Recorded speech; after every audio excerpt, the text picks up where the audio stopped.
Welcome back to Harmonized Spirits. I am Christopher Wolfing Spirit.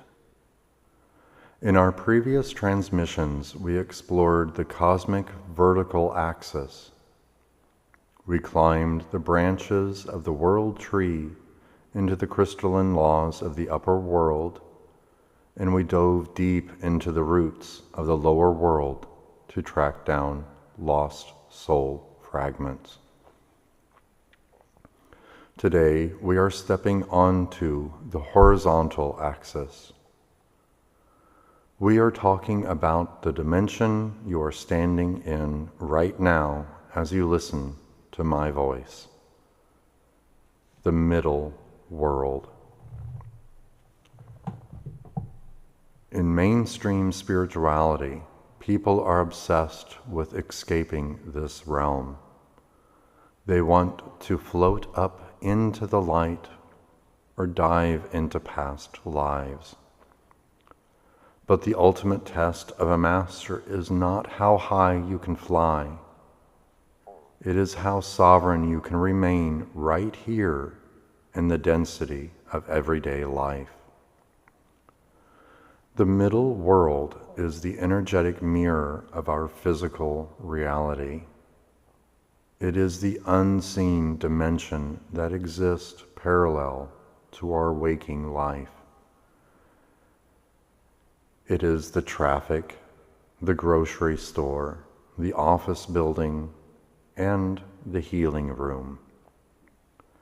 It is the realm where human egos clash, where ancestral ghosts linger, and where collective thought forms circulate like toxic weather systems.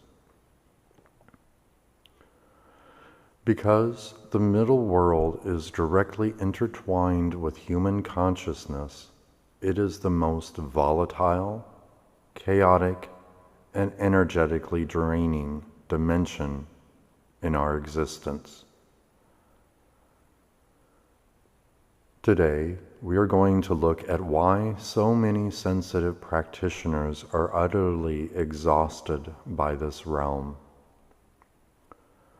We're going to strip away the weak, New Age ideas about boundaries and look at the actual technical mechanics of middle world sovereignty. How to stop absorbing the energy around you, how to plug your energetic leaks, and how to command your space with absolute authority. Well, let's speak plainly about the biggest trap in the modern healing community: the identity of the unprotected empath. How many times have you heard someone say, "I can't go to large crowds because I absorb everyone's energy," or "I had to take a nap after working with that client because their energy was so heavy"? In our lineage, we do not view this as a spiritual gift. We view it as a structural failure. When you absorb everyone else's energy like a sponge, you are not displaying high spiritual sensitivity. You are displaying a completely uncalibrated, leaking auric field. You are living in a state of passivity. You see, the middle world is full of what we call hungry frequencies, stagnant pockets of grief, anger, anxiety, pain, and projection left behind by people who do not know how to clear their own fields. If your energetic body is open, porous, and unanchored, those frequencies will naturally flow into your vacuum.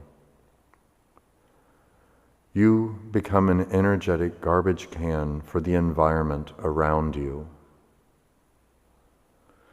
If you try to fix this by simply using mainstream Reiki techniques, like visualizing a bubble of pink light or repeating an affirmation, you will more likely fail. A mental visualization is a fragile shield against the raw, visceral density of middle world chaos. If your body doesn't feel safe, and if your nervous system isn't structurally anchored, that mental bubble will pop the moment you encounter a highly toxic person or a stressful environment.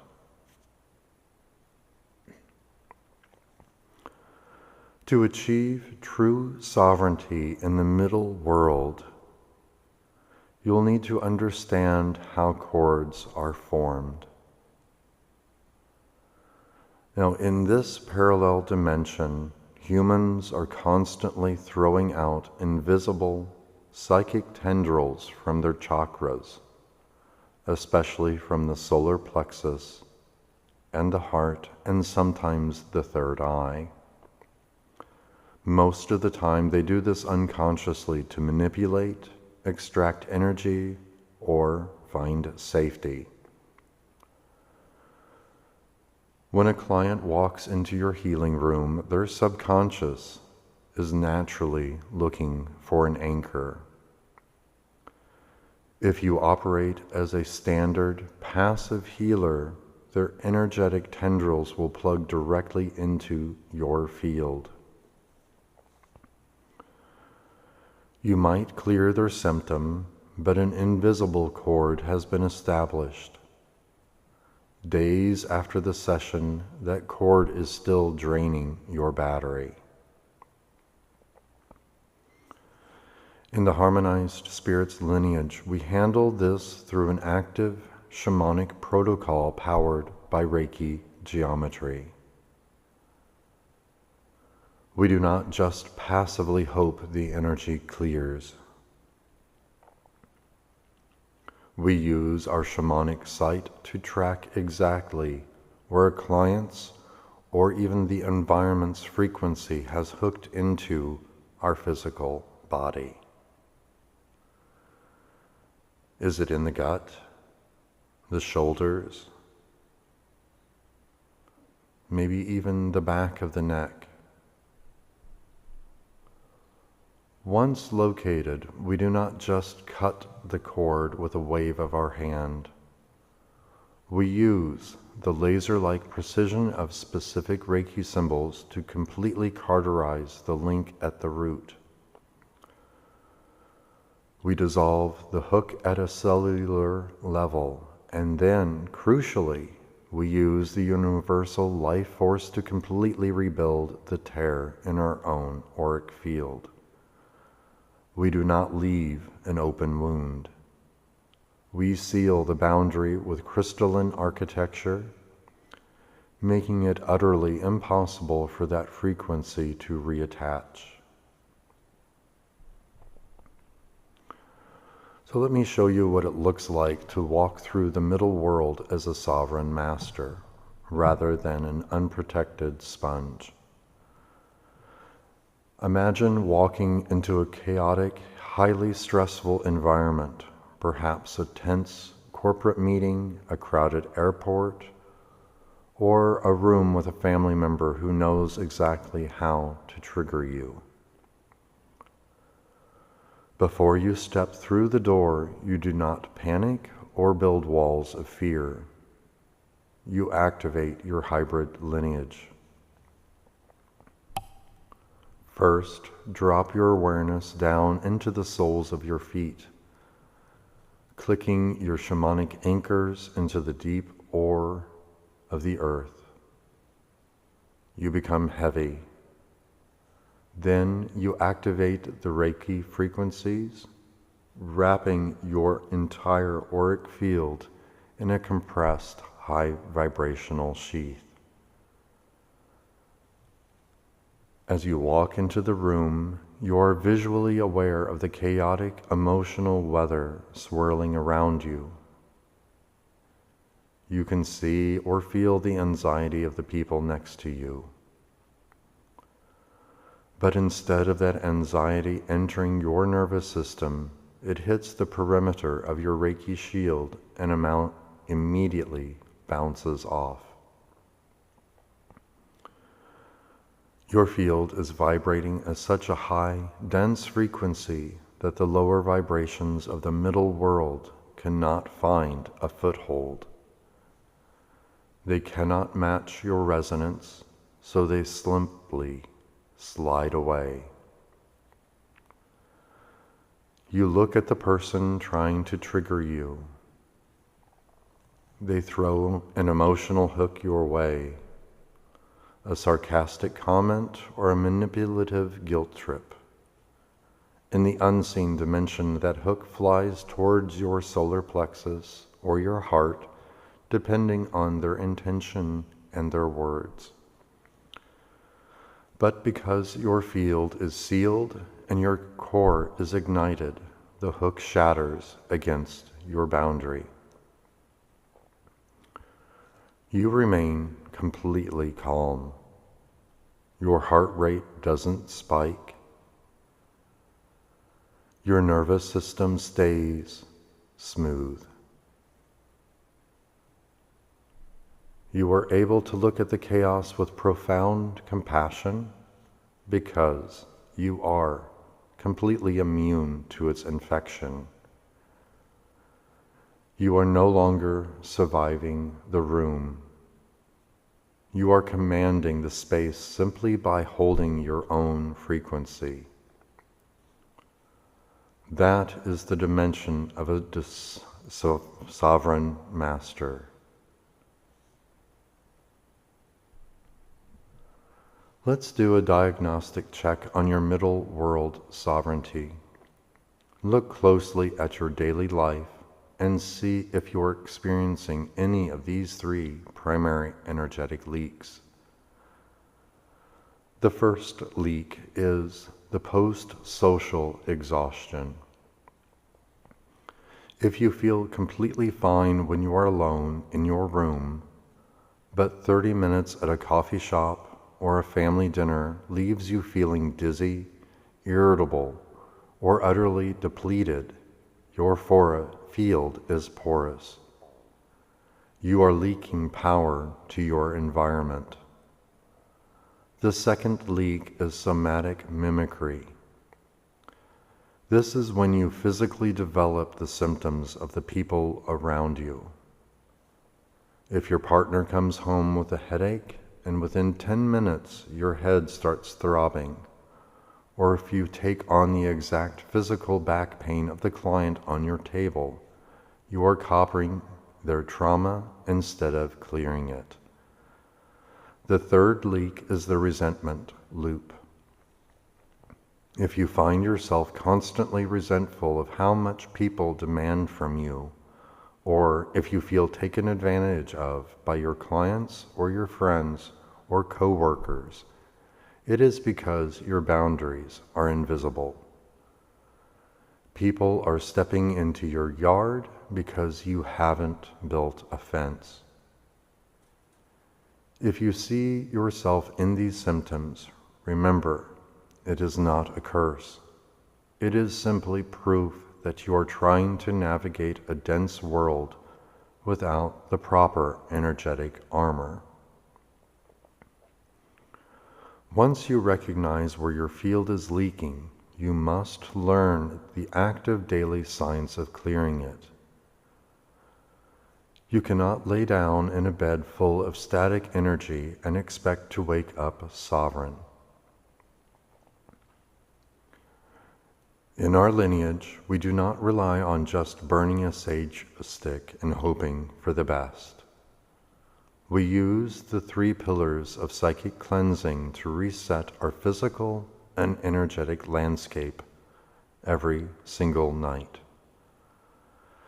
The first pillar is the physical vessel reset. Energy sticks to density, which means the heavy frequencies of the middle world attach themselves directly to your skin and clothes. The moment you finish a day of intense client work or step out of a chaotic environment, you must wash the field physically. We utilize a targeted somatic scrub using unprocessed sea salt and cold water. As you physically wash your body, you activate the first-degree Reiki frequencies through your hands, using your palms to draw the static electricity out of your nervous system and flushing it down the drain. You are instructing your cells that the day is over and the boundaries are closed. The second pillar is the tool and object cauterization. If you use crystals, drums, pendulums, or even the cell phone and computer, you may even run your own business through things. Those objects absorb the astral debris of the middle world. If you don't clear them, they become leaking batteries of static and stagnant energy in your space. To clear them, you do not just leave them in the sun. You use the laser-like precision of the Reiki distance and power symbols to create an energetic vacuum over the object. You consciously pull the foreign frequencies out of the material matrix and dissolve them into the universal light, returning the tool to its 0-point resonance. The third pillar is the spatial grid alignment. Your home and your healing room have their own auric fields. Every argument, every stressful thought, and every client session leaves an energetic residue on the walls and in the corners of the room. To lock down your sovereignty, you must grid your space. We do this by actively projecting the sacred geometry of Reiki into the four corners, the ceiling, and the floor of the room, anchoring them into the earth with shamanic intent. This transforms your room from a standard physical space into a sealed, multi-dimensional fortress. Lower frequencies cannot cross that threshold. When you practice these three pillars consistently, you stop playing defense. You ensure that your home remains a pristine sanctuary and your body remains a clean channel, ready to hold the massive voltage of your true lineage. Let's look at how to carry this unshakable alignment into your week. As we close this fourth transmission, I leave you with this question to carry into your world this week.